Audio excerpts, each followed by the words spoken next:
Assalamualaikum warahmatullahi wabarakatuh.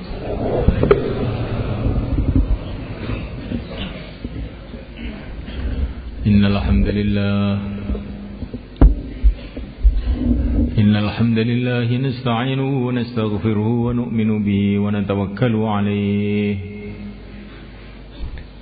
wa na'udzu bihi min shururi anfusina min sayyiati a'malina.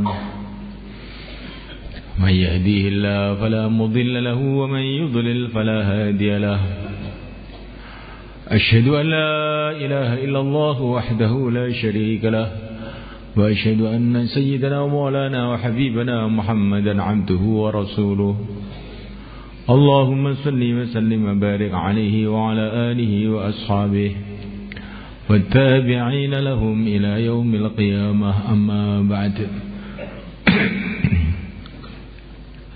وقد قال تعالى في كتابه الكريم إن الذين قالوا ربنا الله ثم استقاموا تتنزل عليهم الملائكة ألا تخافوا ولا تحزنوا وأبشروا بالجنة التي كنتم توعدون نحن أولياؤكم في الحياة الدنيا وفي الآخرة ولكم فيها ما تشتهي أنفسكم ولكم فيها ما تدعون نزلا من غفور رحيم ومن أحسن قولا ممن دعا إلى الله وعمل صالحا وقال إنني من المسلمين.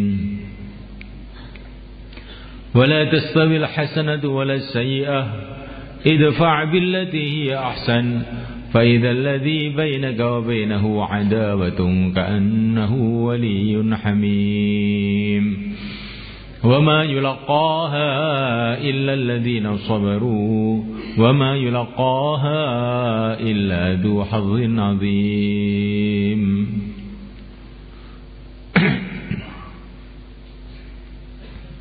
Hadirin yang dimuliakan, perkara yang paling penting dalam kehidupan kita ini adalah iman. Ini yang paling penting. Hari ini kebanyakan manusia itu merasa yang paling penting itu makanan, minuman, kesehatan, rumah, sawah, ladang, harta, dan sebagainya. Sedikit manusia yang menganggap agama ini penting, iman itu penting. Lebih sedikit lagi manusia yang punya kepahaman iman itu yang terpenting. Sedangkan sebetulnya iman itu adalah yang terpenting, bukan hanya penting, yang paling penting dari segala yang penting. Bolehlah orang mengatakan makanan, minuman dan sebagainya penting, tapi iman yang terpenting.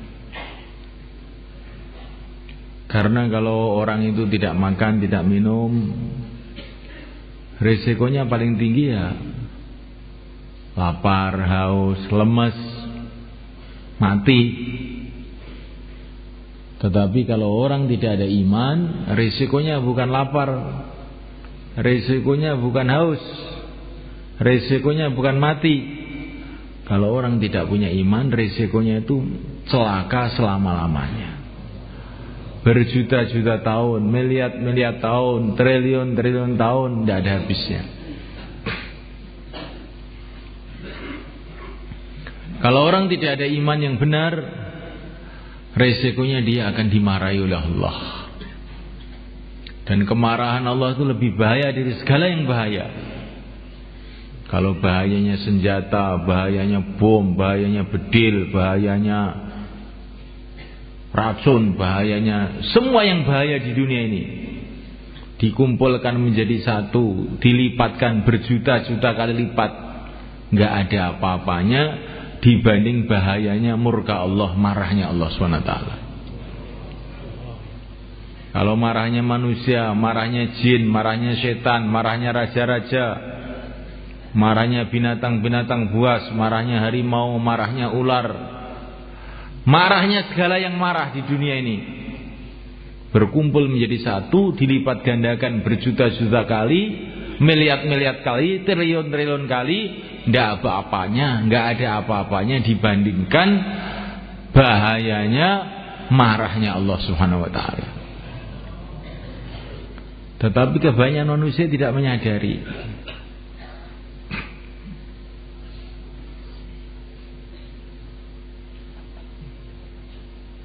Bagaimana kudrat Allah Subhanahu wa taala yang telah menciptakan alam semesta ini dengan kun, jadilah maka jadi. Allah menciptakan bumi, menciptakan langit, menciptakan manusia, menciptakan segala yang ada ini dengan begitu mudahnya. Jadilah maka jadi. Begitu juga kalau Allah menghendaki mau menghancurkan, juga begitu mudah saja. Hancurlah maka semuanya akan hancur. Allahu Akbar. Allah Maha Agung. Maka marahnya juga Maha Agung, rahmatnya juga Maha Agung, pahalanya juga Maha Agung, siksanya juga Maha Agung.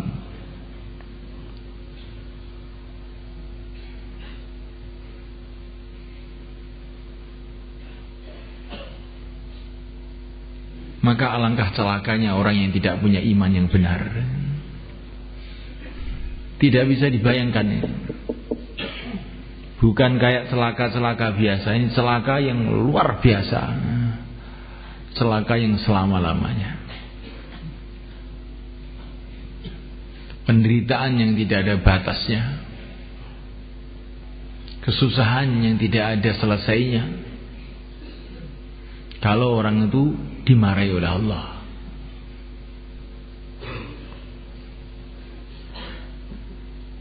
Sebabnya karena iman yang tidak benar. Maka begitu pentingnya iman ini, maka semua orang harus senantiasa usaha meluruskan imannya, menguatkan imannya, meningkatkan imannya, menjaga imannya. Semua orang perlu belajar iman, belajar meningkatkan iman, belajar menjaga iman, belajar mengistiqomahkan iman sampai iman ini mantap sampai akhir hayat kita.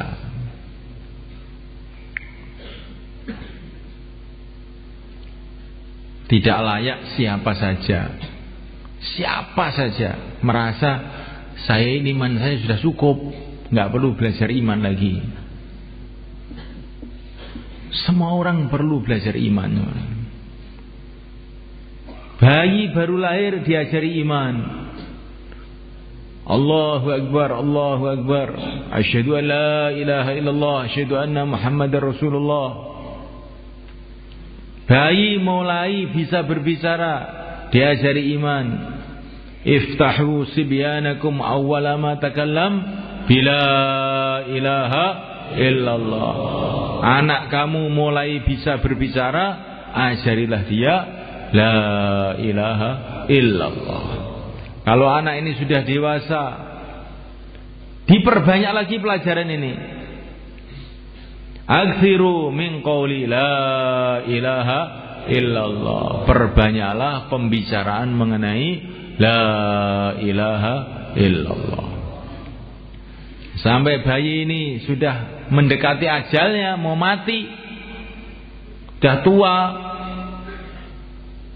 sudah seumur hidup belajar kalimat ini. Tapi nanti kalau sudah mau mati, ajari lagi.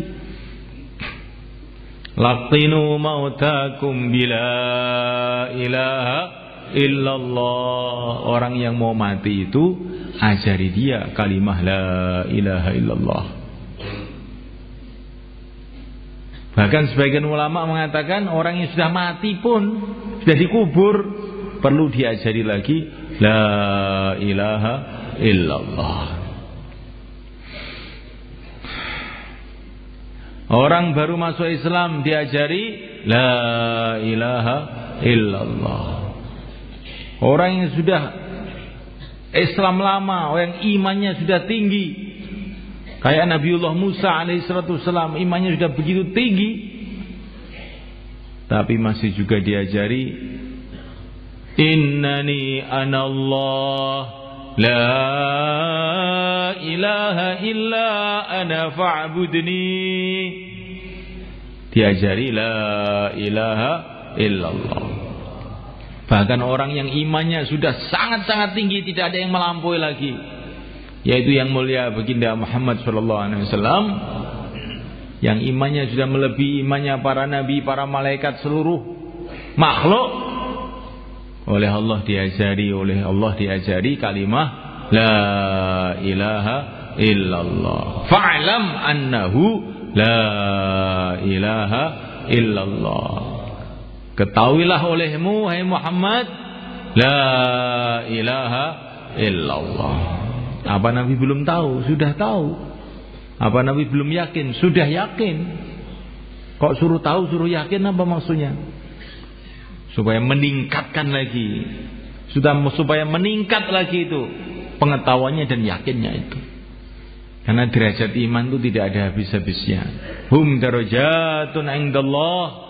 Iman itu masih ada yang lebih tinggi lagi, tidak ada batasnya.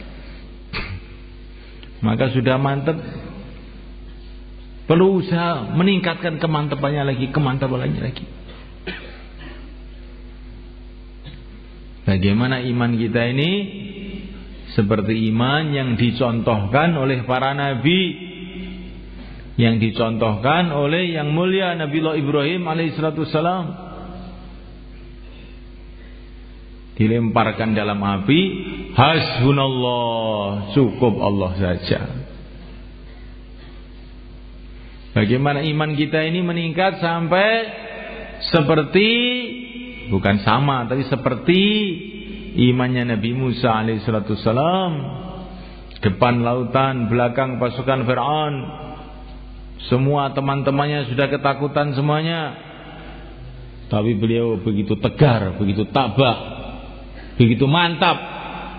Beliau mengatakan, inna ma'a rabbi, Tuhanku bersama aku.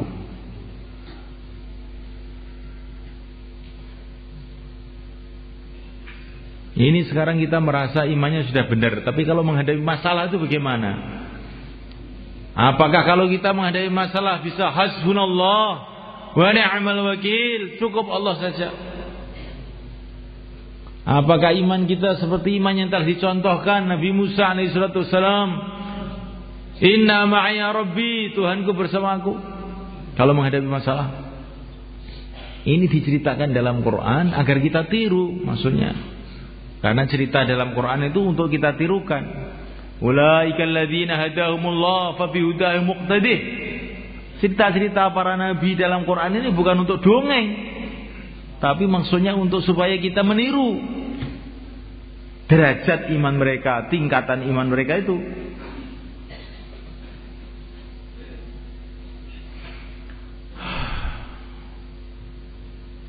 Maka perlu belajar iman lagi, Bagaimana belajar iman itu? Dimulai dengan memperbanyak pembicaraan mengenai iman.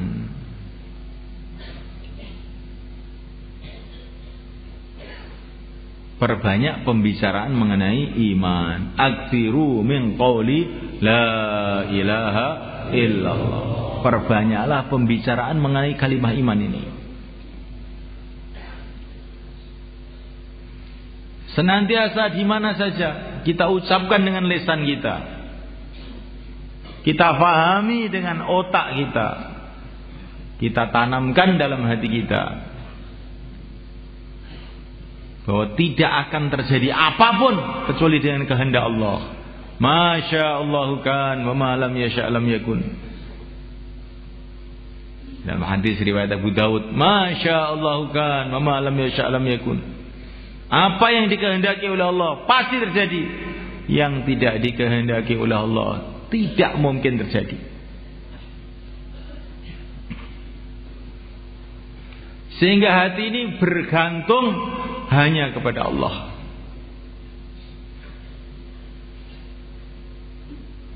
Kalau kita di pasar merasa hajat kita ini kepada Allah, bukan hajat dengan orang-orang yang ada di pasar, tidak, berhajat kepada Allah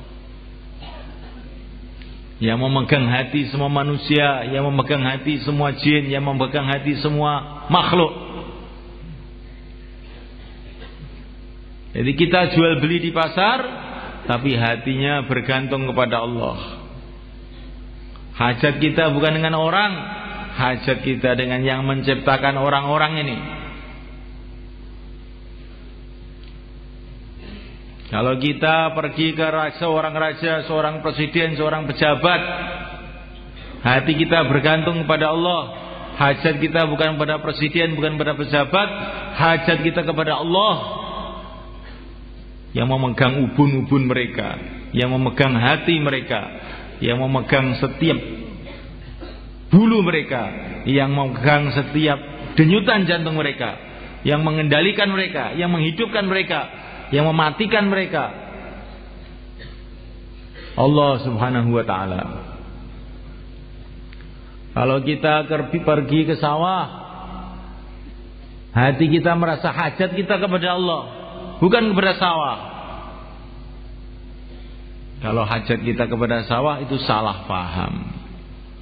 Hajat kita kepada Allah yang menciptakan sawah, yang mendatangkan airnya, yang mendatangkan hujannya, yang menumbuhkan tumbuh-tumbuhannya, yang memberi kekuatan kita untuk macul, garu, meluku. Kita ke sawah, hajat kita kepada Allah. Walaula iddakhalta jannataka qulta ma syaa Allah la quwwata illa billah. Kalau kamu masuk sawah kamu, ladang kamu, katakanlah masya Allah, la quwwata illa billah. Semua terjadi hanya dengan kehendak Allah. Tidak ada kekuatan kecuali dengan pertolongan Allah. Ini kalau kita ini sudah ada dalam diri kita, berarti iman kita ini sudah mulai hidup nih. Mulai faham kita.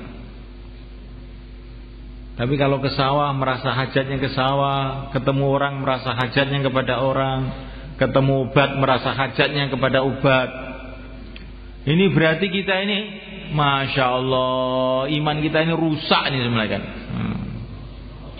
Iman kita rusak, berarti hati kita ini buta, tidak tahu bahwa yang menggerakkan itu semua Allah, yang menciptakan itu semua Allah. Sekarang kalau kita punya hajat apa-apa, pikiran kita uang, ya. Kalau ada uang beres, kalau tidak ada uang bagaimana? Ini kalau orang yang pikirannya uang. Kalau petani pikirannya kalau panen ya beres, kalau tidak panen tidak beres. Kalau pedagang pikirannya kalau dagangan saya laku beres, tidak laku tidak beres. Kalau anak santri pikirannya kalau ayah saya kirim wesel ya beres, kalau tidak kirim wesel ya tidak beres. Ini imannya rusak, bobrok imannya sebenarnya. Coba semuanya kan. Ini hati sedang gelap tuh begitu. Kalau hati gelap itu tidak tahu. Tapi kalau hati itu terang, ada cahaya iman, maka akan paham. Orang tua itu yang menggerakkan Allah. Ibu saya yang menggerakkan Allah, ayah saya yang menggerakkan Allah. Kalau Allah menggerakkan mereka untuk ngirim vessel, ya mereka akan gerak. Tapi kalau Allah tidak menggerakkan mereka, tidak akan gerak. Nah ini akan terasa kalau ayah kita meninggal, ibu kita meninggal, maka santri pun mulai goyang. Gimana ini?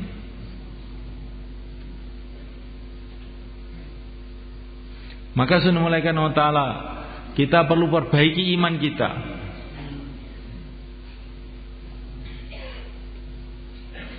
Hanya Allah yang mengatur alam semesta ini. Wahdahu, hanya Allah sendiri. La syarikalah, tidak ada sekutu bagi Allah. Tidak ada sekutu bagi Allah, maksudnya selain Allah itu tidak ikut apa-apa sama sekali. Belas, sama sekali tidak ikut apa-apa. Tidak ikut menentukan apapun, tidak ikut menciptakan apapun, tidak bisa berbuat apapun tanpa kehendak Allah. Maka hati bergantung hanya kepada Allah. Itulah makna la ilaha illallah.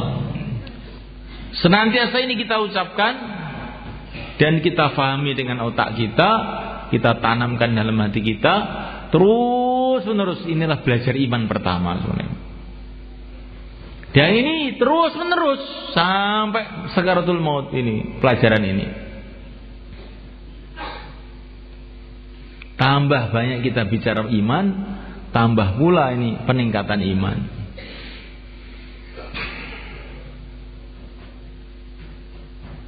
Jadi jangan ada perasaan sudah cukup saya ini, iman saya sudah meningkat, sudah tinggi iman saya, maka tidak perlu. Tidak. Ini adalah suatu tipuan syaitan. Kalau para nabi aja diajari kalimat ini, bagaimana kita? Maka perbanyak pembicaraan mengenai la ilaha illallah. Sampai ada hajat apapun yang diingat pertama adalah Allah. Ada ancaman apapun yang diingat pertama Allah. Ada masalah apapun yang diingat pertama Allah. Coba kalau kita ziarah silaturahim ke rumah-rumah, bicara masalah ini dengan temannya yang silaturahim itu, sebetulnya kita ini bukan perlunya dengan orang ini, tapi perlu kita ini kepada Allah, agar Allah memberi hidayah kepada kita semua. Kita jauhlah bukan maksudnya supaya orang-orang menerima, bukan, agar Allah menerima, agar Allah menerima kita, bukan supaya orang-orang menerima. Kalau Allah sudah menerima, orang-orang itu mudah saja. Maka Nabi itu dakwah, kemudian beliau mengatakan, Allahumma fashhad, ya Allah saksikanlah dakwah saya ini. Jadi kita dakwah ini dengan perasaan seperti itu. Ya Allah saksikan dakwah saya. Lihatlah dakwah saya ini. Terimalah dakwah saya ini. Jadikanlah asbab hidayah untuk diri saya, untuk keluarga saya, untuk orang yang saya datangi, untuk siapa saja yang kau kehendaki. Ya, hatinya itu dalam doa bergantung pada Allah. Dalam taklim hati kita bergantung pada Allah. Yang bisa memberikan kefahaman itu hanya Allah. Sayyidina Umar radhiyallahu ta'ala anhu membaca Quran dan beberapa ayat dari surat Thaha. Thaha ma anzalna 'alaikal Qur'ana litashqa. Membaca beberapa ayat langsung berubah. Yang asalnya kafir, preman, tahu-tahu jadi wali gitu aja. Langsung.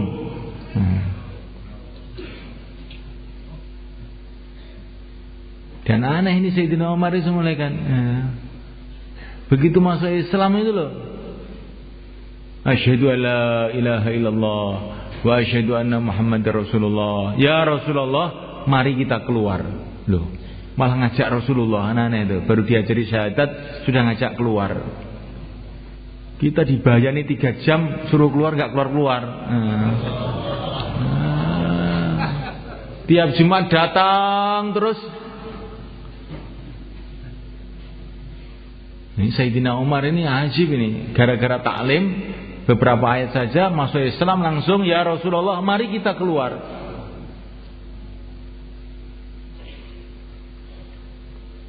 Langsung beliau keluar membuat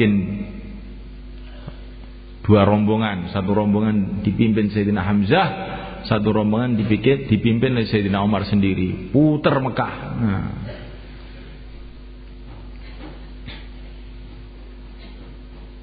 Jadi kita taklim, hati kita ta'aluk kepada Allah, bergantung kepada Allah. Ya Allah kasihlah faham kami apa yang saya baca ini, sebagaimana Engkau telah memberikan faham kepada Sayyidina Umar bin Khattab, sehingga habis taklim nanti bisa bergerak seluruh alam. Insyaallah.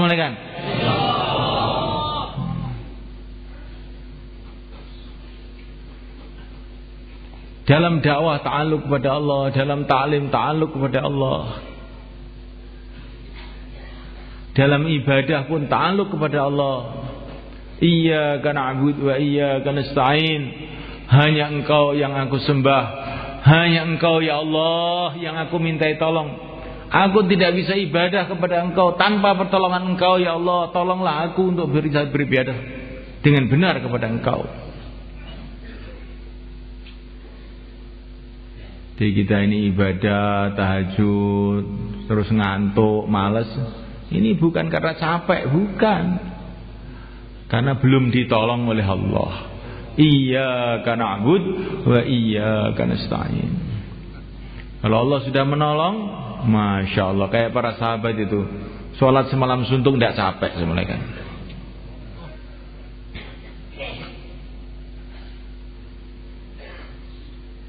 Kalau orang sudah ditolong oleh Allah, itu perintah Allah itu sudah rasanya enak saja semuanya kan.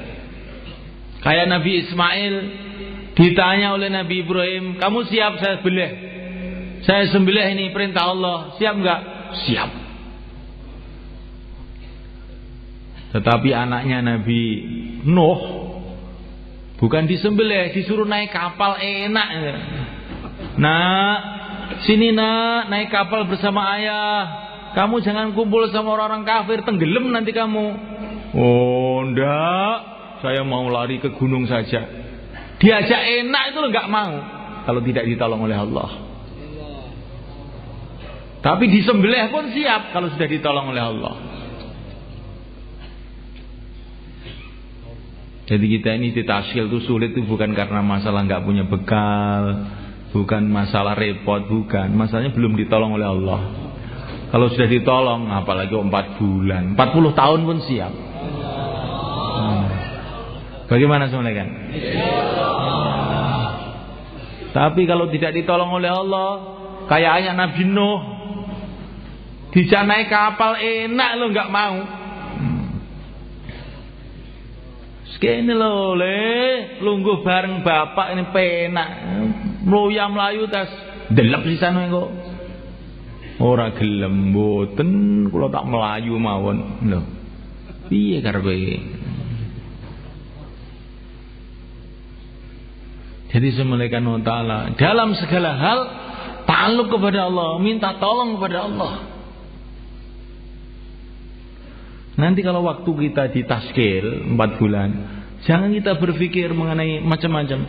Ya Allah tolonglah saya, gitu aja pikirannya. Iyyaka na'budu wa iyyaka nasta'in.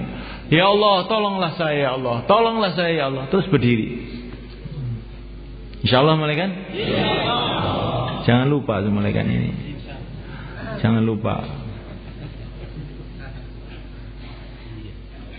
Sebagaimana kita diajari oleh Rasulullah, kalau mendengar azan, hayya 'alas shalah, hayya 'alas shalah, la haula wala quwwata illa billah. Tidak ada usaha, tidak ada kekuatan untuk menjalankan sholat ini, maksudnya kecuali dengan pertolongan Allah. Ya Allah, tolonglah aku untuk bisa sholat. Kesimpulannya begitu. Jadi la haula wala quwwata illa billah itu maknanya, ya Allah, tidak ada usaha, tidak ada kekuatan kecuali dengan pertolongan Engkau. Tolonglah aku untuk bisa sholat.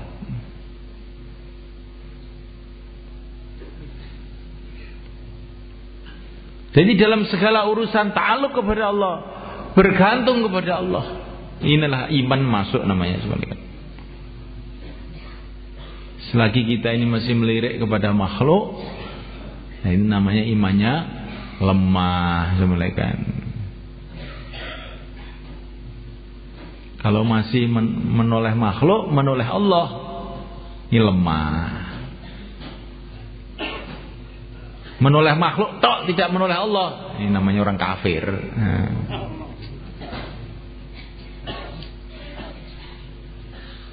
Menoleh Allah tok, nah inilah iman yang bagus. Ini kita mau belajar ini semuanya kan.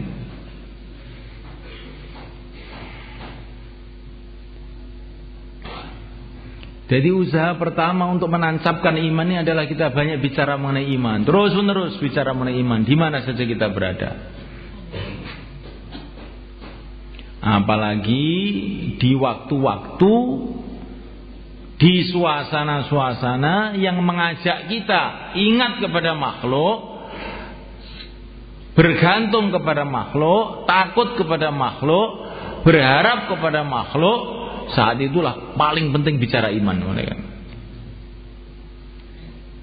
Seperti ketika Nabi bersama Sayyidina Abu Bakar As-Siddiq radhiyallahu ta'ala anhu di Gua Thaur, dikepung sama orang-orang Quraisy.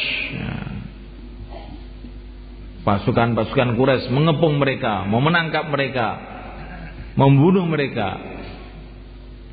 Ini suasana membikin orang itu takut sama makhluk, berharap pada makhluk, khawatir mengenai makhluk. Maka Nabi di situ bicara iman.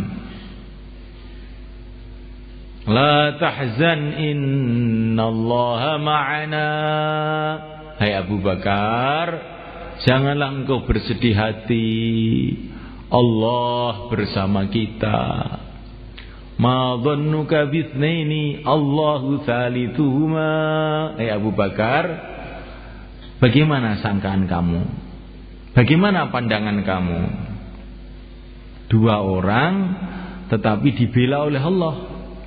Orang Quraisy itu banyak orang tapi tidak dibela oleh Allah. Kira-kira bagaimana?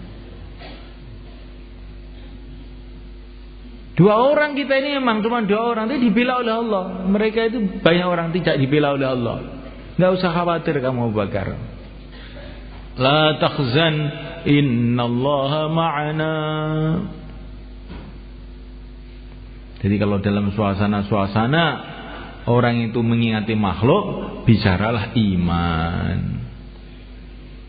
Dalam suasana orang-orang mengingati dunia, bicaralah akhirat.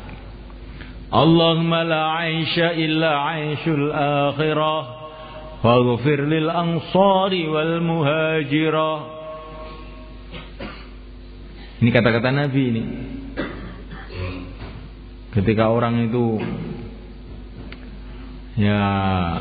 terkesan dengan dunia, maka Nabi mengatakan Allahumma la 'aisha illa 'aishul akhirah. Ya Allah, tidak ada kehidupan yang pantas dicita-citakan, tidak ada kehidupan yang sebenarnya illa 'aishul akhirah, kecuali kehidupan akhirat. Faghfir lil ansari wal muhajirah. Ampunilah orang-orang Ansar dan orang-orang Muhajirin.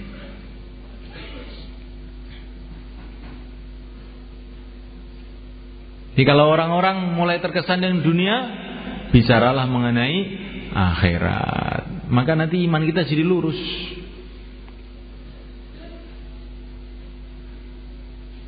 Kalau orang-orang bicara ini dunia begini, dunia begini, dunia begini, dunia begini. Oh, ini berita dunia begini, berita dunia begini. Amerika begini, Soviet begini, Cina begini, Belanda begini. Orang yang biasa baca Quran kan ngomongnya begitu. Orang yang biasa baca Quran, dengar televisi, itu bicaranya berita sana, berita sana. Maka kalau orang begitu itu kita ajak, ini ada berita lebih penting lagi. Amma yatasaalun 'anil nabiyil 'azim, ada berita besar ini, Pak. Apa? Ini di akhirat sedang dibangun besar-besaran istana-istana dari emas, dari intan di surga Allah. Dan sedang disiapkan siksa besar-besaran di neraka Allah.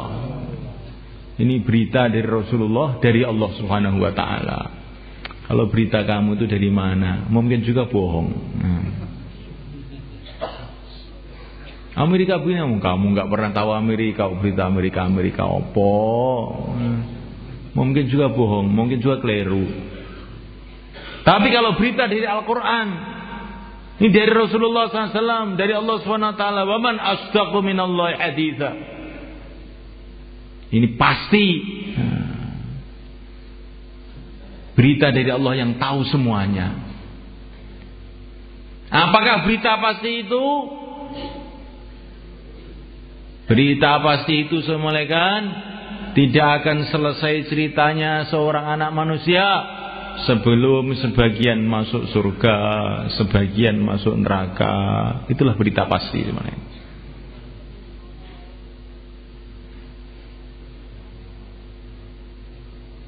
Jangan sampai kita ditipu oleh syaitan.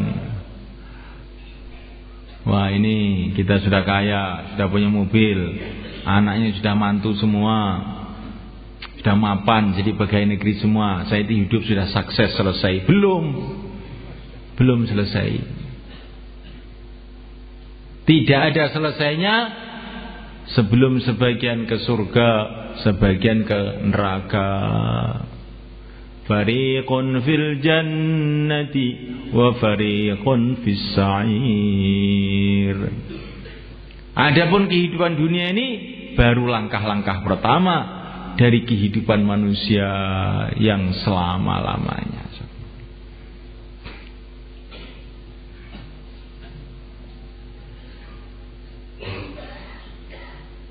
Sebagian orang yang baru datang ke sini, oh ini orang-orang dakwah sini sudah nggak boleh mikir dunia, mikir akhirat tak. Nah itu bagaimana nanti dunia kita? Dunia kita semua akan kita tinggalkan. Di agama itu mikir akhirat tak gitu. Iya, mikir akhirat tak. Yang dunia mau habis saja dipikir untuk apa? Kalau toh mikir dunia untuk bekal akhirat. Boleh kamu makan tapi niatnya untuk bekal akhirat, minum untuk bekal akhirat, ke sawah untuk bekal akhirat. Maka insya Allah kamu di sawah pun tidak akan lupa dengan agama kalau begitu. Lah kok apa-apa akhirat itu harus bagaimana Pak? Lah memang kita ini mau ke akhirat kok. Memang manusia ini diciptakan oleh Allah untuk akhirat kok. Dunia ini hanyalah perjalanan menuju akhirat. Dunia ini bagus menaikkan kalau untuk bekal akhirat. Tapi kalau dunia ini melupakan kita pada akhirat, dunia itu musibah namanya. Tidak bagus.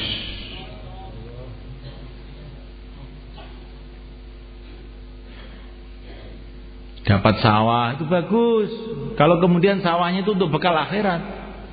Tapi kalau melupakan akhirat itu musibah. Dapat istri itu bagus kalau istrinya kemudian menjadikan kita tambah ingat akhirat. Tapi kalau istri itu melupakan kita pada akhirat, musibah. Itu bukan nikmat, itu musibah besar. Karena akhirnya kita ini sampai ke akhirat. Maka apa saja yang membuat kita lupa kepada akhirat itu musibah. Karena apa? Karena kita ini mau ke akhirat. Maka apa saja yang menghalang-halang kita dari membangun akhirat itu musibah. Apa saja yang menolong kita, membikin kita ingat akhirat, amal akhirat, bangun akhirat, itu namanya nikmat. Maka nikmat atau musibah itu kita hitung itu akhirnya itu bagaimana. Walaupun sakit, mengkis-mengkis, tapi harus jadinya ingat sama Allah, mikir akhirat. Oh, itu barokah nikmat ini. Ya. Walaupun sehat, gagah, perkasa, mempesona, jadinya lupa pada akhirat. Ini musibah ini. Tambah cepat ke neraka orang begini ini. Walaupun melarat, gubuk reot, tambah ingat akhirat. Wah, dunia kayak begini. Saya ingat akhirat saja. Oh, ini gubuk barokah namanya soalnya.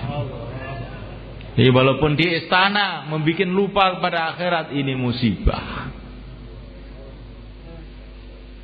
Walaupun teman yang menyayangi kita tapi membuat lupa pada akhirat, itu sebetulnya musuh. Tapi walaupun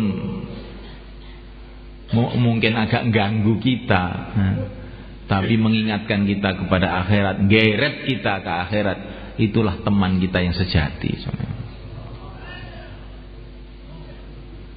Ya laitani lam attakhidh fulanan khalila laqad adallani 'anidh dzikri ba'da idh ja'ani wa kana asyaitanu lil insani khadula. Orang-orang yang berteman tapi teman yang membuat dia lupa kepada Allah, lupa pada akhirat. Sampai di akhirat menyesal. Alangkah senangnya kalau dulu saya tidak berteman dengan itu. Gara-gara dia saya lupa pada akhirat.